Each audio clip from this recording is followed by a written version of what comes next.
তোমরা কি করতেছে ওখানে? ফোনে কি দেখো? কি হচ্ছে দেখি তো। পড়ে যাবে ফোন। এটা দেখা লাগে না। এটা দেখলে অসুখ হয়। অসুখ হবি নি। নাটক দেখতেছে? তোমার বাড়ি কোনে?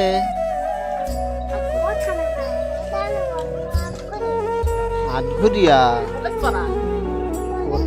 কলেজ পাড়া। তুমি এত সুন্দর কে? পুতুলের মতন দেখা যাচ্ছে তোমার। হ্যাঁ, তুমি কি পুতুল? তুমি কি? তুমি মাশরুকা?